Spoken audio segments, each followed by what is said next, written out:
Annenberg Media.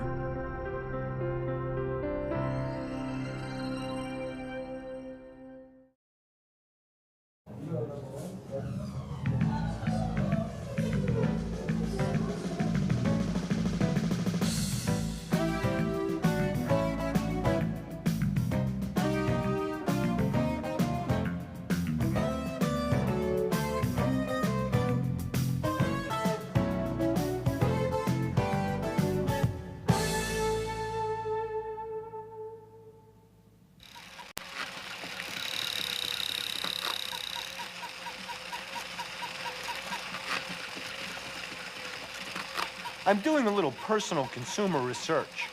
I'm trying to find out how long these batteries will last. Well, you might think the answer is a single number, like these batteries will last 20 hours. But that's not the complete answer. Battery life is variable, and sometimes these batteries last only 15 hours, and sometimes they last up to 28 hours. If I want to tell you how long they last, I can't give a single precise number. Instead, I'll need to give a range of values. The real world is complex, and it's not surprising that we'll get problems like this that can only be represented with a range. Mathematicians call these problems inequalities. In this program, we'll review symbols to represent inequalities. We'll learn rules for solving inequalities. We'll visit our old friend the quadratic and learn about quadratic inequalities. And we'll learn a technique to help us solve inequalities called a sign graph. Here, I've finished my testing. I've put different brands of batteries in each toy, and I've used inequalities to represent my results. These symbols may look familiar. This is the less than sign. The brand of batteries in here will last less than 18 hours. Now, 18 is not included in my answer. That is, none of these batteries lasted exactly 18 hours. If some did, I'd use this symbol to include 18. This means less than or equal to. This brand of batteries will last greater than 24 hours, so I've used the greater than sign. Again, if I needed to include 24, I'd use this, the greater than or equal to sign. These symbols help us describe real-world situations, like my battery test. And because they're mathematical symbols, they can be used as tools of discovery. As a matter of fact, the Greeks used inequalities to answer some of the most challenging questions of the day. One of the pioneers was Archimedes of Syracuse. You may know him as the man who ran naked through the streets yelling "Eureka, Eureka," after discovering a major principle of buoyancy in his bathtub. He was a brilliant inventor, designing incredible contraptions based on levers and pulleys. And he was also one of the greatest mathematicians of all time. One of his triumphs was the use of inequalities to estimate pi, as in circles, not pizza. Now, pi was first discovered by early mathematicians who were fascinated with the regularity and symmetry of circles. They tried to find a consistent link between all circles. They looked at how wide they are, their diameter, and how big around they are, their circumference. And they discovered a common property. The ratio of the circumference to the diameter is always a constant. It's this ratio we call pi. To estimate pi, Archimedes first drew a circle with a diameter of 1. So now to find pi, he only needed to find the circumference. Well, this wasn't an easy thing to measure at the time. So Archimedes turned to inequalities. He thought, what if I find something that's slightly bigger than the circumference of the circle and something slightly smaller? Then pi will be captured between these two. So first he drew a 6-sided polygon inside the circle, and he said pi is larger than the perimeter of the interior polygon, which we'll call p sub I. Then he drew another polygon, this time outside the circle, and he said pi is less than the perimeter of the outside polygon, which we'll call p sub O. So now he had two separate inequalities involving pi. As a shorthand, we can combine these two inequalities into one expression. And when Archimedes determined the perimeters using the principles of geometry, he found pi to be between 3 and 3.46, a pretty big range. But he realized if he increased the number of sides of the polygons, the perimeters would get closer to the actual circumference of the circle, and he would get a better estimate of pi. Eventually, he was able to determine the perimeters of 96-sided polygons, and he found pi to be between 3.141 and 3.143, remarkably close to the actual value of pi. Later mathematicians were able to increase the number of sides of the polygons into the thousands to get even better estimates of pi. But they still relied on his method involving inequalities. In fact, his method of estimating pi remained unsurpassed for 19 centuries. Archimedes really understood the concept of inequalities and used it to his advantage. But he did make one fatal slip. His hometown eventually fell to the Romans. A plundering soldier encountered Archimedes at work. "Stand clear," the soldier ordered. But the mathematician, failing to recognize the inequality in the relationship, replied, "Don't touch my circles." And with that, the outraged soldier drove his spear through the insubordinate Archimedes. A humbling lesson on inequalities from one of the greatest thinkers of all time. And he would probably have been humbled by some of today's uses of inequalities. Since Archimedes, mathematicians have gone beyond the descriptive use. They've developed inequalities with variables, and they've developed algebraic rules that can be used to solve them. The approach is similar to the one we use for equations. To solve an equation, we isolate the variable by doing the same operation to both sides. We can do this because as long as we do the same thing to both sides, we don't actually change the relationship. Let's see whether this applies to inequalities. I've got some batteries left over, and I've got this scale. Now, I'm going to put one battery on this side, and I'm going to put two batteries on this side. A simple inequality. Now, I'm going to add the same amount to both sides. The relationship doesn't change. And in general, I can add something to both sides of an inequality without changing the sense of it. Now I'm going to put twice as much on each side. In other words, I'm going to multiply both sides by 2. Again, the inequality doesn't change. And in general, I can multiply both sides of an inequality by a positive amount without changing the sense of it. Now let's go ahead and use these facts. Here's an inequality. To solve it, I need to isolate the variable x. I'll add 7 to both sides, and I'll multiply by 1/3. And I get x is greater than 3 as the solution. We need to be careful because sometimes when we do the same thing to both sides of an inequality, we actually change the inequality. Here's an inequality. 2 is greater than -3. I'll multiply both sides by a negative number, say -1. We get -2 on this side and 3 on this side. But 3 is actually greater than -2. So the direction of the inequality is changed. In fact, any time we multiply or divide an inequality by a negative number, the direction changes. Here, let's look at an example. First, we'll multiply both sides by -1/2, which means the direction changes. And we get x is greater than -2. Now that we've learned some basics, let's see how inequalities can help us get this to anywhere in the U.S. for just the price of a stamp. A postman walking his route. It's a common sight, but there's more to it than meets the eye. The United States Postal Service delivers the mail cheaper than any postal service in the industrialized world. We're moving approximately over 500 million pieces of mail per day. I mean, to be able to get that volume of mail to each and every customer around the country in areas that you can't even begin to believe, I think that's very impressive. Larry's walk is actually part of the post office's success. It's a decision worked out with inequalities, and it's just one of the many they make to keep down the price of delivering the mail. The stakes are high. Just this one regional sorting center handles 9 million letters a day. Here, mail collected from local post offices weaves from chaos into order as it's sorted by zip code and shipped out to the appropriate carriers. With the daunting volume, small savings on each letter add up to huge rewards. Sorting once induced nightmares. Letters piled up endlessly because the only option was to do it by hand. But today, there are many devices that can help relieve the agony, and the post office needs to decide which options are the most economical. This machine is lending a hand.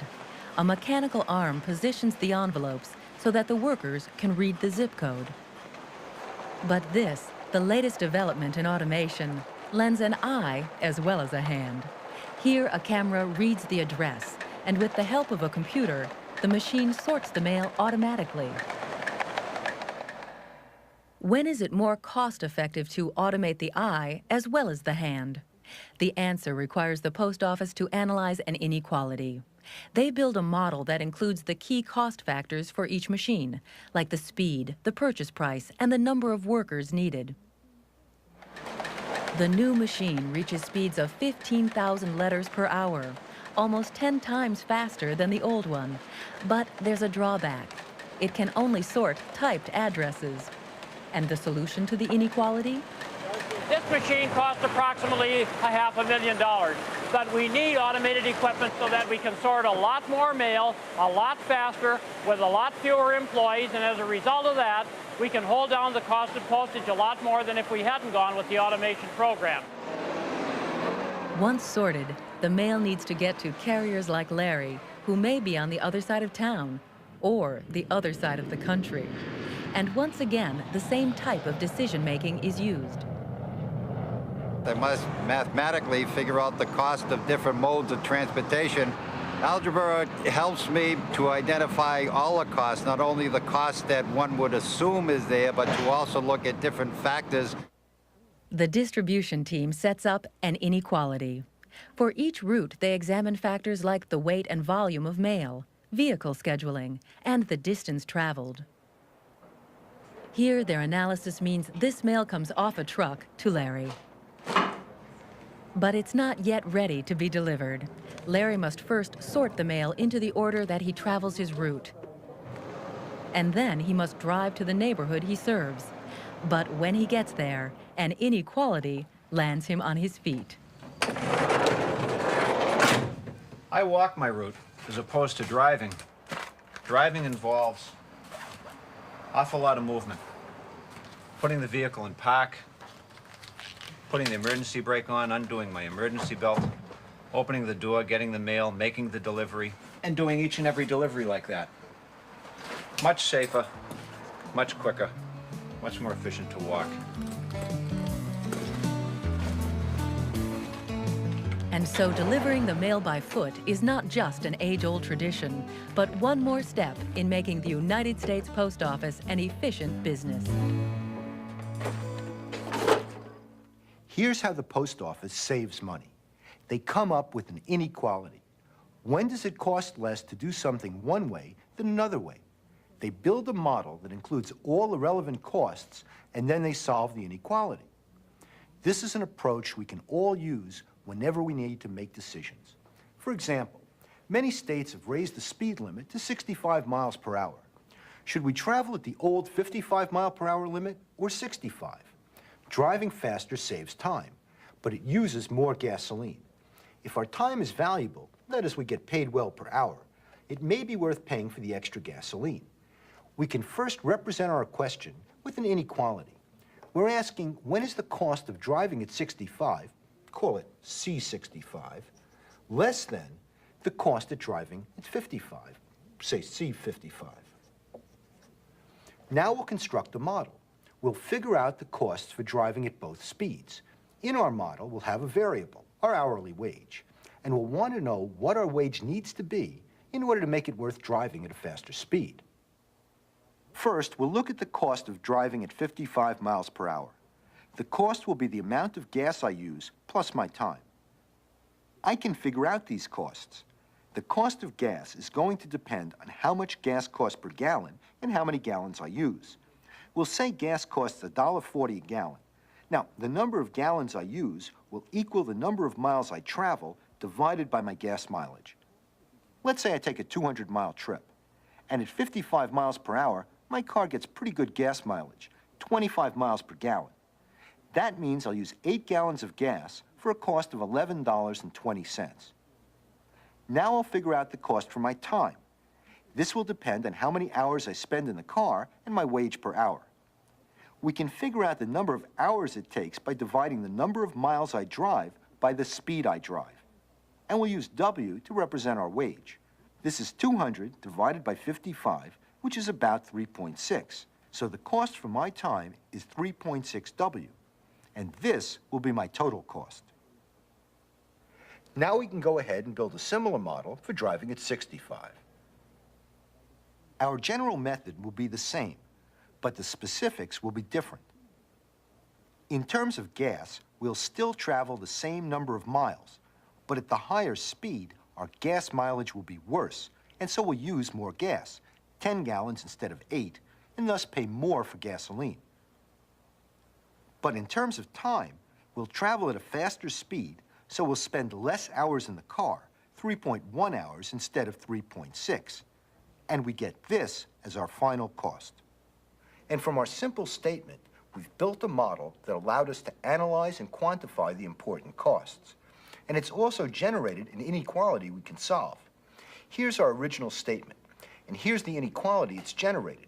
Well, to solve this, we need to isolate W. So I'm going to subtract 14, and I'm also going to subtract 3.6 W from both sides. So whatever I get, the 14s cancel. I get minus 0.5 W on this side, and that's less than negative 2.80. Now, I want to get W alone, multiplied by negative 2, and I get W. Change the direction here, is greater than 5.60. So it's cheaper for us to drive at 65 miles per hour when our wage is greater than $5.60. But before you go ahead and drive at the higher speed, let's take a moment and think about the assumptions of our model. Some things we've left out on purpose. For example, in some states, it's against the law to drive 65. See your license and registration, please. And some things are difficult to calculate. For example, at a faster speed, the chance of getting into an accident increases. It's tough to attach a dollar figure to this risk, but saving a few dollars is never worth getting in an accident. And finally, remember that most of our driving is not done for work, so our wage is zero, much less than $5.60 an hour. So when we drive at a slower speed, we usually save ourselves money. Inequalities just help us save time and money on the road. Let's see how they can help us with pie. And this time, I mean pizza pie. Domino's Pizza has introduced a new product. It's a deep dish pan pizza, and they didn't use just any recipe. Instead, they turned to science to develop the ultimate pizza. Hello, First, they asked the general population what they wanted. Have you eaten pizza within the past 30 days? They told us it had to be abundant, full of toppings, lots of cheese, and a very thick crust. In their test kitchen, they turned the public's request into reality. Here, they're developing the crust. They vary the amount of a key ingredient, like yeast. And they give the test pizzas to trained tasters to evaluate. The results are tabulated and analyzed. 4.5. And here, inequalities can be used to figure out an acceptable range of yeast for a great-tasting pizza. 213. With the results in hand for a single ingredient, they can repeat the process for other ingredients and finally use the inequalities to construct the whole pizza. 2 years and thousands of pizzas later, they have what they believe is a winning recipe. Many of the physical characteristics of a pizza will influence how good it tastes. For example, the amount of yeast helps determine how chewy the crust is. I can find an equation that describes this relationship, and I can use it to decide the best amount of yeast. I start by making a series of pizzas, each with a different amount of yeast, and I give these to tasters to rate. Well, I can graph the results on a coordinate plane. I'll put the physical quantity, here it's the amount of yeast in ounces, on the x-axis, And I'll put the subjective response, how the taster likes the chewiness, based on a 9-point scale, on the y-axis. Well, with only a little yeast, the pizza isn't very chewy, and it doesn't taste very good. Well, as we increase the yeast, the pizza gets chewier and better. But as we increase the yeast even more, it gets too chewy and becomes less and less enjoyable. Now, imagine a curve through these points, and notice the U-shape. In the last program, we learned about quadratic equations. Well, curves with this kind of U-shape can be represented with a quadratic. Here's our curve, and here's the quadratic that describes it. T is the taste rating, and Y is the amount of yeast. In the ideal world, we'll want to use this to find the best level of yeast. To do this, we'll replace T with the best possible rating on our taste scale. That's 9, and then we'll solve. But come on, we're in the real world. The best level of yeast for chewiness may not be the best level for other reasons. It may cost too much, or it may make the baking time too long, or it may adversely affect another taste variable. So what we really want to do is not find a single best value, but a range of acceptable values. We can then see which member of our range is best for our real-world constraints. We may have to accept a taste level below 9, so we'll replace the equal sign with a greater than or equal to sign. We'll also have to decide how low a taste rating we'll tolerate. Here we'll say our chewy taste rating must be greater than 5. Now we have two inequalities, but for convenience, I've written them together. And these inequalities are quadratic inequalities. Like their equation counterparts, they share the general ax squared plus bx plus c form. And like equations, these inequalities can be solved. When we learned how to solve quadratic equations, we found that the key was to make one side equal to 0 and factor. A similar approach will work for quadratic inequalities. Here are our two inequalities. First, we'll need to look at them separately. Now we'll need to make one side equal to 0. We'll multiply both sides by -1 to get rid of the negative sign. And remember, when we do this, the direction of our inequality changes. And now we'll factor our quadratic. Our question now is, when is one factor times another factor less than 0? Saying a number is less than 0 is the same as saying it's a negative number. And when we multiply two numbers, we get a negative result only when one factor is positive and the other is negative. So to solve our quadratic inequality, all we have to do is figure out when each factor will be positive and negative. So when is y minus 3 positive? We can state this with an inequality. It's positive when y minus 3 is greater than 0, or when y is greater than 3. And when is it negative? This is another inequality.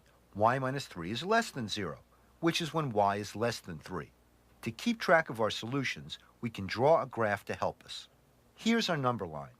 What we really want to know is the sign, so we'll include this information in our graph. We'll put positive signs here where y is greater than 3. We'll put negative signs here where y is less than 3. And we'll put a circle here at 3. This is where it equals 0. This type of graph is called a sign graph because it carries information about the sign. In general, graphs are powerful tools. When we use them effectively, they allow us to focus on just the information we're interested in. Now let's look at our other factor. Y minus 7 is positive when it's greater than 0, which is when y is greater than 7. And it's negative when it's less than 0, which is when y is less than 7. Let's go back to our sign graph. We'll put positive signs here at y greater than 7, and we'll put negative signs here at y less than 7. And we'll put a circle here at 7. Now you can see how useful our sign graph is. To get a negative number by multiplication, one factor needs to be negative and the other needs to be positive. It's here when y is greater than 3 and less than 7. So this is the solution to this, part of our original quadratic inequality. So if we want our chewy taste to be greater than 5, we'll need to use over 3 ounces of yeast and less than 7 ounces. But before we go ahead and make those pizzas, we'll need to solve the other part of our inequality. When will our taste be less than or equal to 9? We can use the same technique to solve that inequality, and when we do, it turns out our answer to the problem doesn't change. We'll also need to decide which value from our range we'll want to use. We'll have to do more tests and see how different yeast levels affect other variables. But when it comes time to make our final decision, we'll be thankful we have a range of values to choose from. Now, for the most part, our techniques for solving inequalities have been similar to techniques for solving equations. But there's an important exception. Take a look at this inequality. If this were an equation, our first step would be to multiply both sides by x plus 1 to get rid of the fraction. But we can't do this with an inequality because the expression x plus 1 contains a variable. Remember, if we multiply an inequality by a negative number, we change the direction of the inequality. And when we're working with a variable, we usually don't know whether it's positive or negative. So we don't know if we're changing the inequality or not. In general, we can't multiply an inequality by a variable unless we know its sign. Sign? Did I hear the word sign? Yep, a sign graph will help us get around this problem.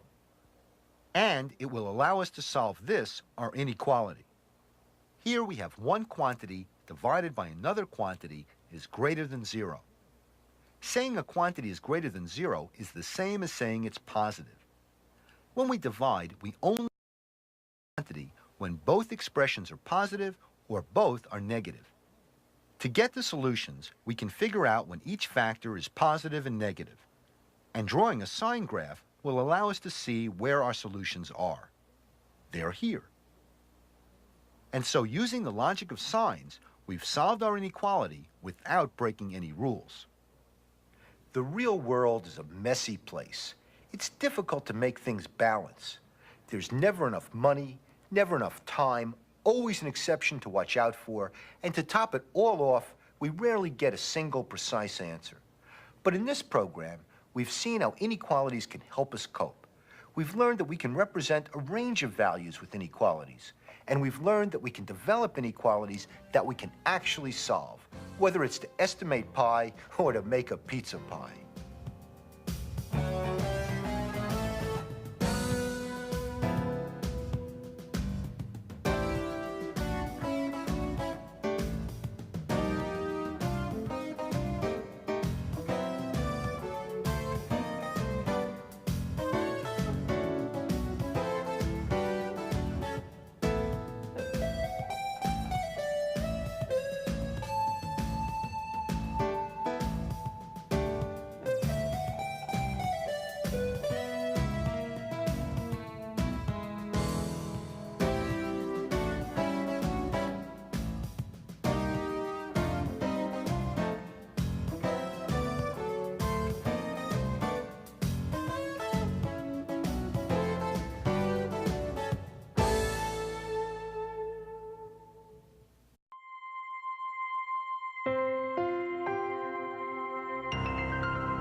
Annenberg Media.